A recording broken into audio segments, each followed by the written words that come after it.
Salut, ici c'est le tacticien. Aujourd'hui nous allons étudier l'interface de Premiere Pro. Alors c'est quoi Premiere Pro?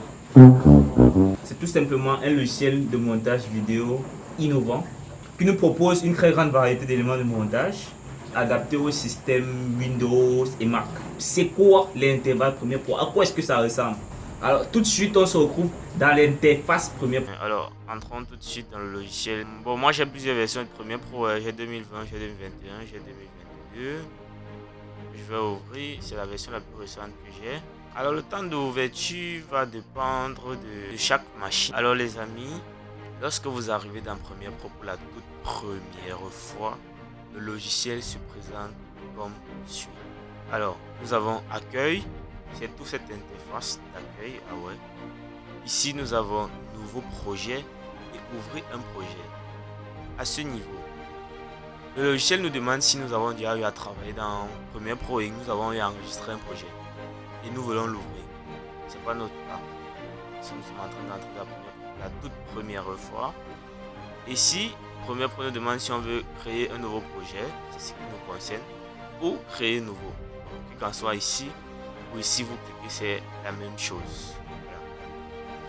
Dans les paramètres de base, rassurez-vous déjà que au niveau du format d'affichage, que ce soit le code potentiel, format d'affichage ici en audio, c'est l'échantillon audio. Format d'acquisition, il y a DV et HDV. Rassurez-vous que c'est en HDV.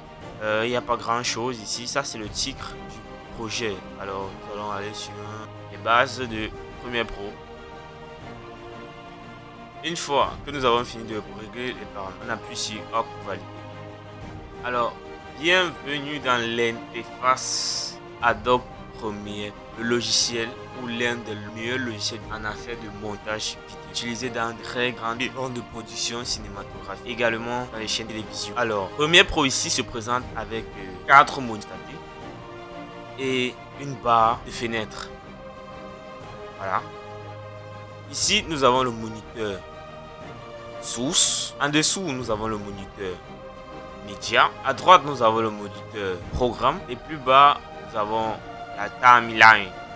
C'est quoi la timeline? La timeline, c'est la table de montage. Alors, avant d'explorer ces moniteurs, ces différents moniteurs,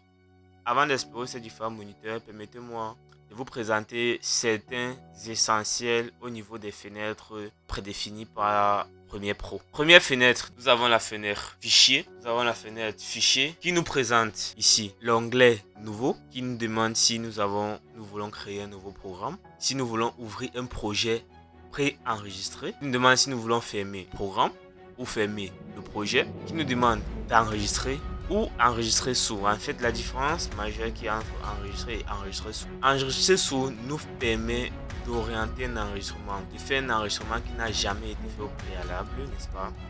Et enregistrer nous permet d'enregistrer dans un document préalablement inscrit. Voilà, j'espère que ça se comprend. C'est-à-dire, si j'ai déjà eu à enregistrer un document, je reviens à l'intérieur, je travaille. Quand je finis, j'enregistre simplement. Mais si j'ouvre un nouveau document, je devrais d'abord enregistrer sous. Ça veut dire j'oriente dans un document, sous un dossier.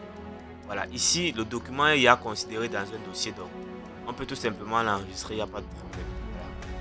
Voilà. Ici c'est pour importer un fichier, que ce soit fichier vidéo, audio. Ici c'est exporter, c'est pour exporter les documents après avoir travaillé sur le film, il faut faire du rendu. Ici sur les propriétés, sur les paramètres, ça ne me concerne pas encore. Alors dans édition, comme le nom l'indique, édition permet d'effectuer des modifications, que ce soit annuler une action, c'est avec CTRL Z comme dans presque tous les logiciels, rétablir une action, ouais, c'est l'opposé du CTRL Z. Le raccourci c'est CTRL majuscule Z ou Shift CTRL Z. Ici nous avons la possibilité de copier un dossier ou en raccourci CTRL X, de copier CTRL C, de coller CTRL V. Il faut retenir ces raccourcis parce que ça vous permet de gagner un temps de fou pendant le montage. Je reviens tout de suite ici en bas dans préférences. Préférences ici nous permet de régler certains paramètres audio.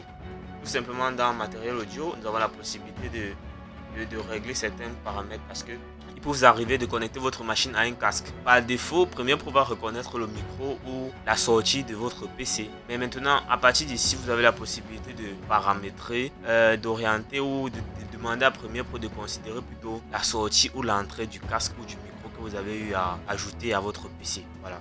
Dans éléments, il y a vraiment pas grand chose parce que les éléments constitués dans la fenêtre éléments sont possibles de leur retrouver lorsque vous avez sélectionné votre élément en fait. Parce que la fenêtre élément permet de modifier un élément. Elle n'est pas très importante pour moi parce que une fois que l'élément est sélectionné, avec un clic droit, on a la possibilité de retrouver la fenêtre élément tout simplement. Alors ici nous avons séquence. Ouais, dans séquence, il n'y a pas vraiment grand chose à voir là. Bon les amis, allons tout de suite dans fenêtre. Alors ici dans fenêtre, ce que vous allez retenir, c'est que fenêtre possède tous les éléments constitutifs de votre espace de travail.